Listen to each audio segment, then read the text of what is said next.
let's have a quick status report.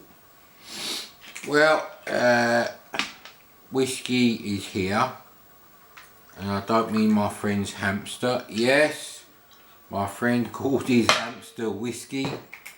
I think that's a reference to the young ones. I'm not 100% sure, if I'm honest though. Diet Pepsi covered in coronavirus disease. Check. Channel destroyed by coronavirus. Check. And miracle upon miracles, fucking Popeye loaded. And here we go, mate. Fucking Popeye. I fucking played this game to death on the C64. But obviously with the joystick in port 1. So that's a good start.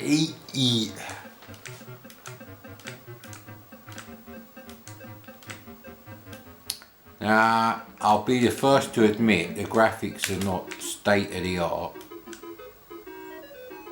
But when you're a kid, you know, and you love the arcade machine in your local chip shop, you know, as long as the playability's there, you're right. And it was interesting because I was actually trying to work out how I could program this on the C64. So from my point of view, it was actually quite interesting. Now obviously this is better than anything I could have done in Laser Basic. Obviously, Mad Commodore, you knob. And I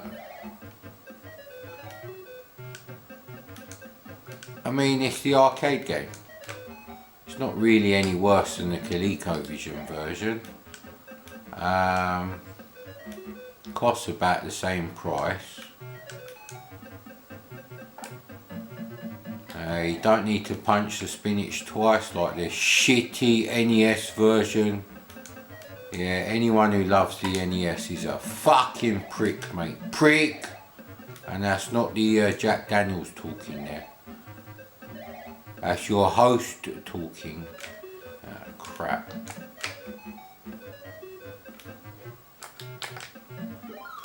Oh, we timed it just a little bit wrong. I think we need a bit more of the old Mr. Daniels. There we go.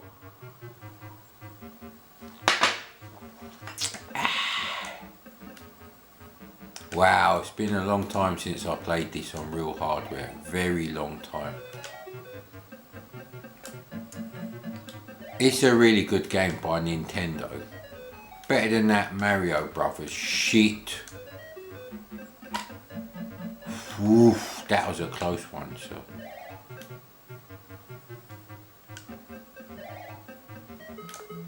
Woo! There we go, buddy.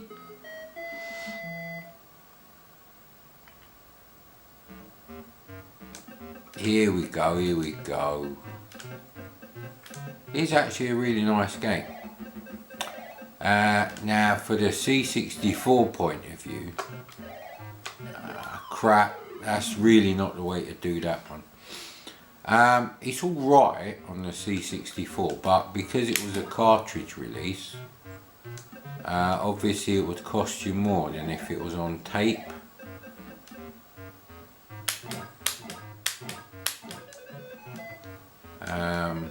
That's really the issue with these games.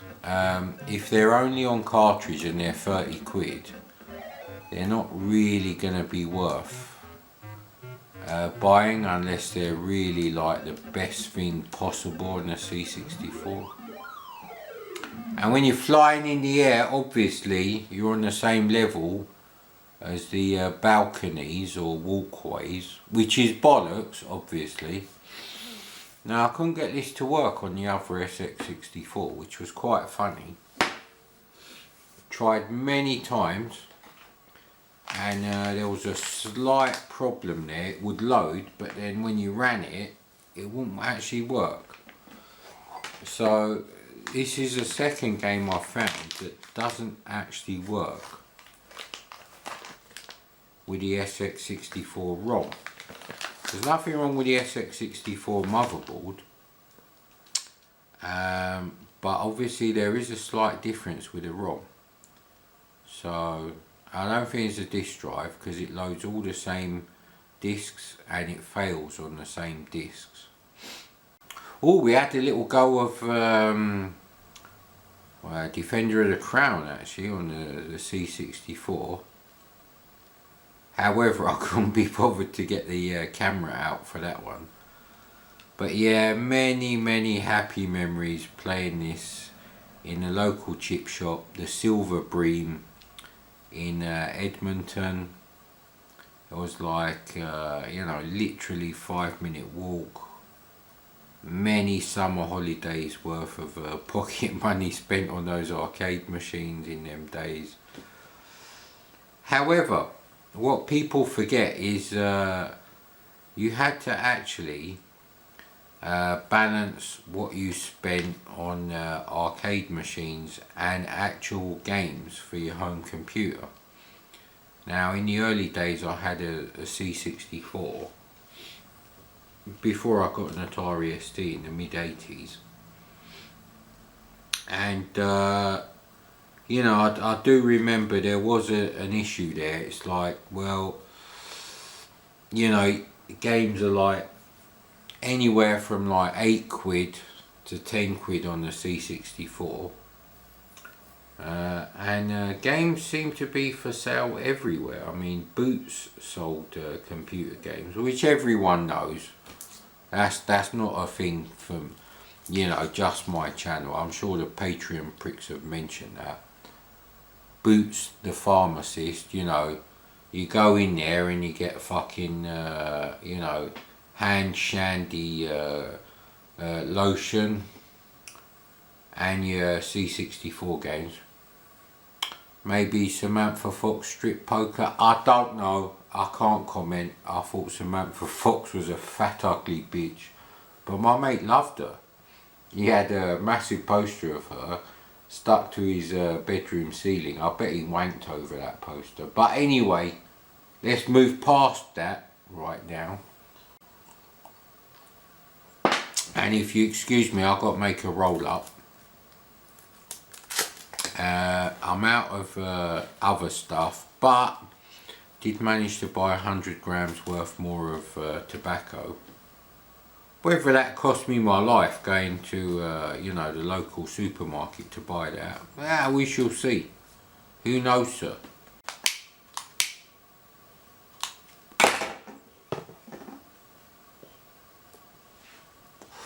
Hello, Stocky Chocky. You alright there, mate? You're not going in front of the camera. Very strategic, that, buddy. Very strategic. Oh, there we go. We can just about see. Look, he's darker than the blacks on the Sony Trinitron. Amazing. And that's why it's called Boot, because he's like a black screen of death, which you do get on many Commodore machines.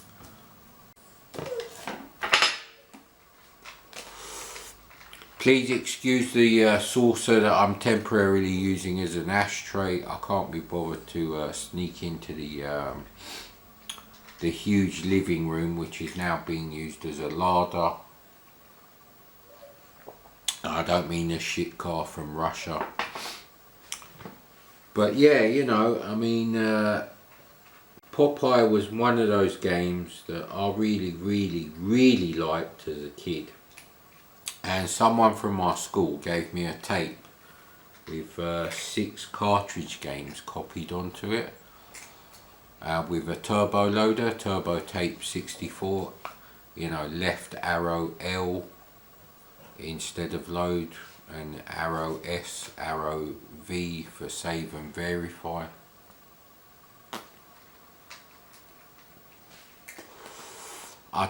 Sadly, I don't think I have that exact tape anymore.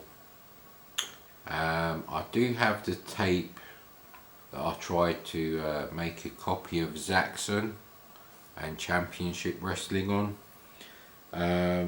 So that is good, because I now know 100% for sure that Championship Wrestling was the only wrestling game I had. I wasn't sure of that, I must admit, but finding that tape recently, on the one side it says Zaxxon 0 to 67, and on the other side it says Championship Wrestling. So I definitely played Championship Wrestling back in the early 80s. Didn't have whiskey back in the early 80s, no, that would be illegal. Did sneak a swig of my dad's Long Life beer, as it was called. That was the actual name of the beer, the brand, and it was fucking horrible. And I did try some either Bell's whiskey or White Horse, fucking horrible as well. So a couple of puffs of a cigar left in the ashtray. I think it was King Henry or something, I'm not sure. That was horrible too. So actually, up until the age of 28 I never smoked, and up until the age of about 18 I never drank. The way I say up until 18, you have to know that in the UK that is actually an achievement, not to have any alcohol until the age of 18.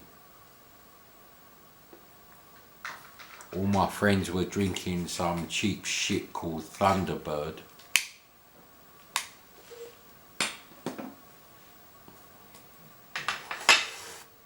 But yeah, you know, the owner of Silver Bream, Savat, Greek guy, nice enough guy.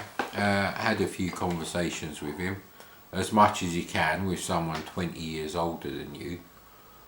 But he was alright actually, and he used to run the chip shop. He used to work in the chip shop back in the 70s, and sometime in the 80s he bought it off the owners and ran it himself with his wife. I think his wife was called Anna, so a Greek couple, and they had some guy come in and help them on the Friday and the Saturday. He worked very hard, bless him. His fish and chips were fine, better than the cocksuckers round the corner from me now, who are also Greek.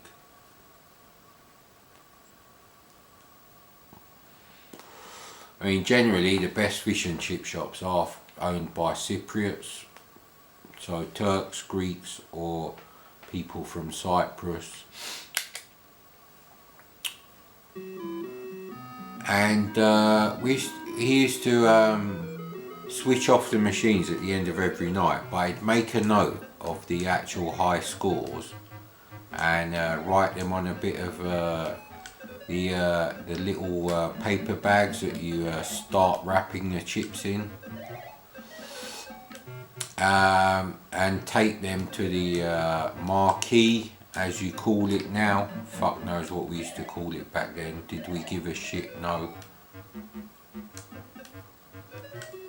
But I actually think it's sad that it's so difficult to actually find these arcade machines now. You know, if I wanted to buy Popeye, I'd be really hard pressed. Crap! To actually find a machine. Even something as generic as Space Invaders is actually quite hard to find. And I think that's quite sad. I mean, if you want to actually collect arcade machines, you're in real trouble now.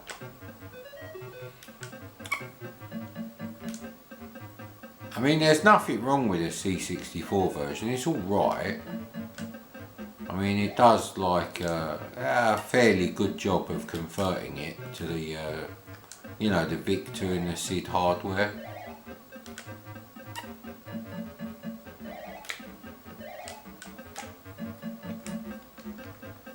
You know, there's nothing wrong with that.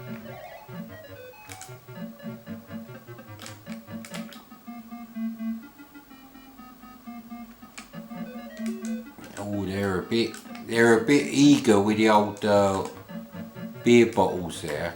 I don't know if they are actually beer bottles. I think they are. I'm not 100% sure if I'm honest. But I used to love playing this game in the arcade.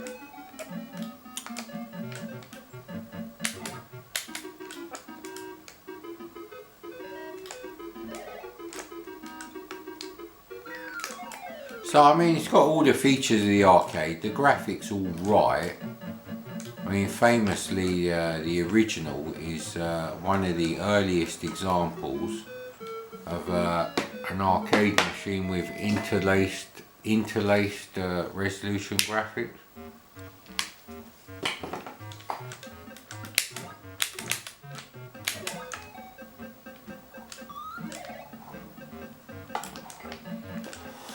Now obviously I'm trying to play this game whilst bloody smoking, which wasn't an issue back as a kid.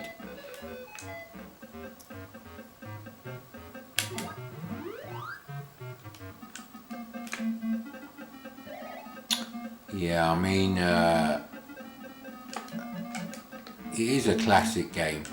I think people have forgotten just how good this game is, which is one of the reasons why I bothered to go and get the camera.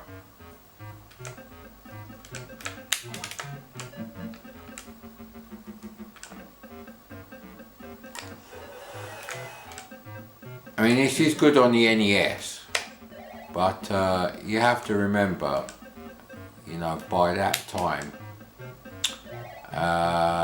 you know, the home computers were out and people didn't really want to spend, you know, 40, 50 pounds on an actual game.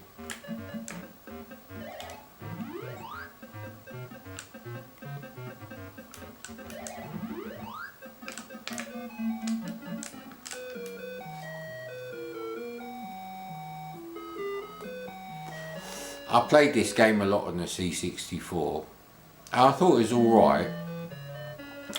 This level is better than the earlier levels graphically.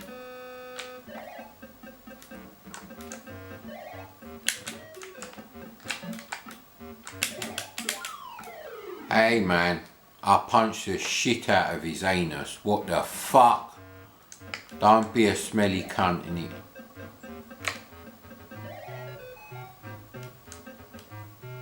Let's wait for this asshole. There we go.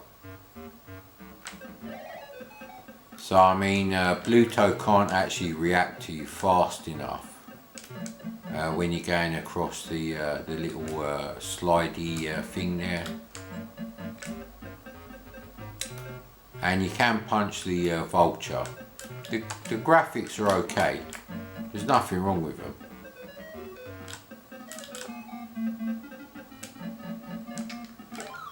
Oh man, come on.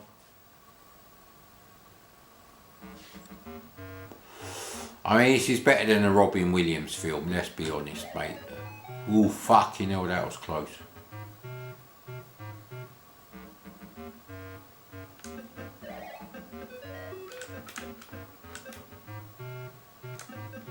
Ah, Jesus, come on. He's a bit anxious, that little cocksucker there, Bluto.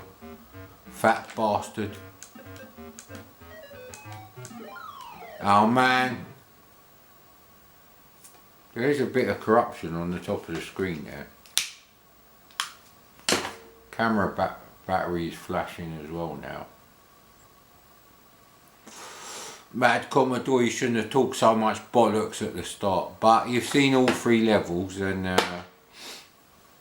I'm just happy that it's loaded, and not just because I'm having a bit of Jack Daniels from my stash.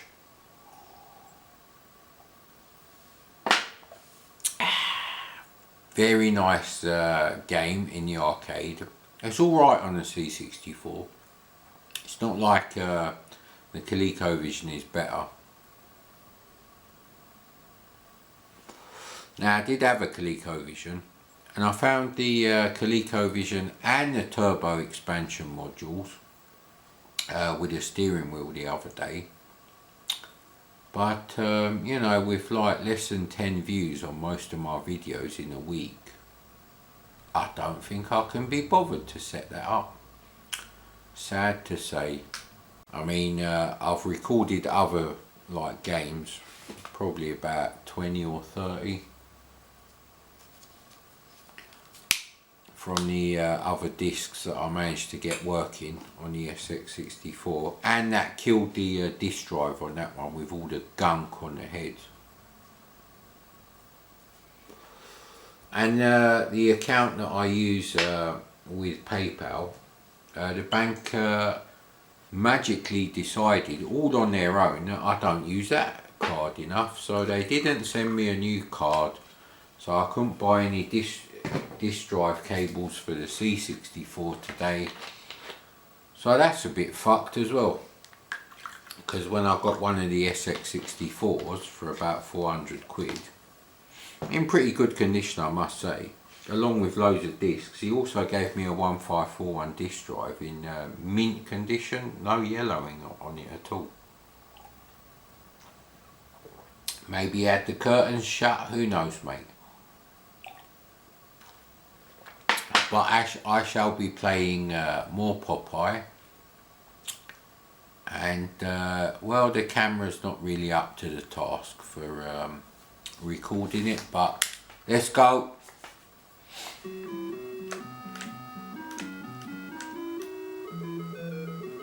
I mean, you'd have to be a real fussy son of a bitch to not like this on the C64. It's alright, you know, it's there's nothing technically wrong with the conversion.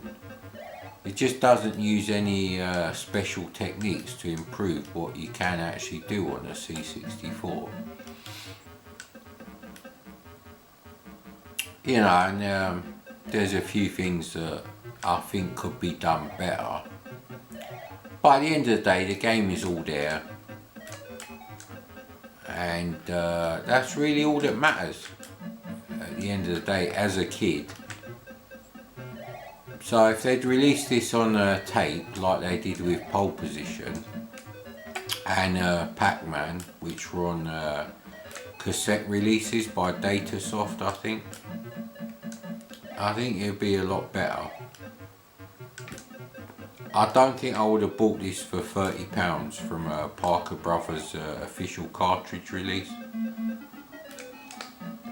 But it does actually have everything that the arcade version has. I mean, there's nothing missing, it just could be done better. I mean, Popeye looks a bit anemic here. And I don't mean because of the green on the face. There we go. So, you know, you got the basket. We'll try and get that fat bastard with the basket. That was a fail. Failed channel, failed.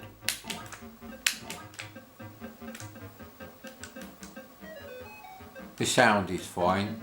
Absolutely nothing wrong with the fine.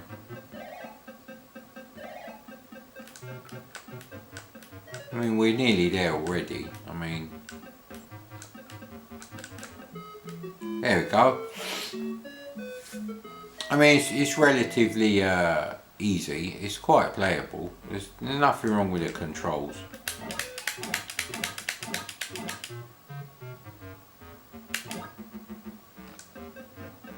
So, I mean, I did actually enjoy playing this. Not as much as the arcade version, obviously.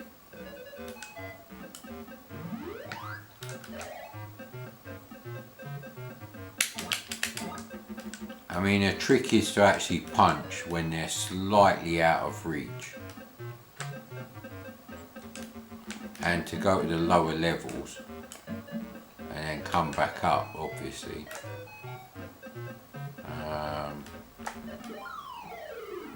And don't do that, sir. If you don't do that, you're doing alright.